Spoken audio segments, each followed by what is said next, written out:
Welcome to টুকিটাকি রান্নাবাটি। আজ করব রোস্টেড মশলা মাটন।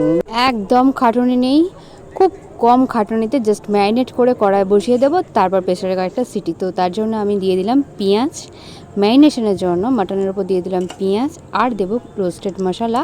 রোস্টেড মশলাতে আমি নিয়েছি ধনে, জিরে, মৌরি, তেজপাতা, শুকনো লঙ্কা, গোটা গরম মশলা আর সাথে গোলমরিচ। এই মশলা সামান্য দিলাম আর পরে খানিকটা দেবো, রেখে দিলাম। কাঁচা লঙ্কা দিয়েছি, আদা, রসুন আর পাকা লঙ্কার পেস্ট দিয়েছি, সাথে নুন আর হলুদ তো পরিমাণ মতো যেমন দিতে হয়, আর সাথে দিয়েছি টক দই দিয়ে খুব ভালো করে ম্যারিনেট করেছি। আর একটা যেটা দিতে হবে সেটা হচ্ছে গরম মাস্টার্ড অয়েল অর্থাৎ সরষের তেল দিয়ে বেশ ভালো করে রগড়ে রগড়ে মাংসটা ম্যারিনেট করতে হবে, তাতে করে মাংসের টেস্টটা কিন্তু অনেকটা ভালো হবে। আমি 30 মিনিট ম্যারিনেটের জন্য রেখে দিয়েছি, হাতে সময় না থাকলে না রাখলেও চলে। এরপর আমি কড়াই বসিয়ে দিয়েছি আর একটু তেল দিয়ে দিয়েছি, আর আগে থেকে আলু ভেজে রেখেছিলাম সেটা আমি এখন দিয়ে দিলাম, দিয়ে একটু নাড়াচাড়া করে চাপা দিয়ে আমি বসিয়ে দেবো মোটামুটি 20 মিনিটের জন্য।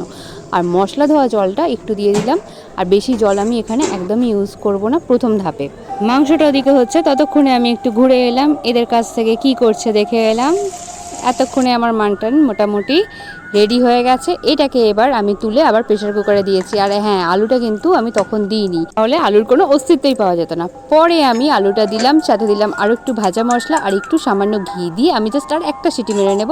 ও হ্যাঁ, টেস্টটা ব্যালেন্স করার জন্য দিয়েছি আমি জাস্ট 1 পিঞ্চ চিনি। এরপর জাস্ট দমে থাকবে, তারপর ready to serve roasted masala mutton. এই যে শুধু দেখলে হবে, ছড়িয়েও তো দিতে হবে নাকি? তোমরা নিশ্চয়ই দেখেই বুঝতে পারছো কতটা সফট হয়েছে মাটনটা।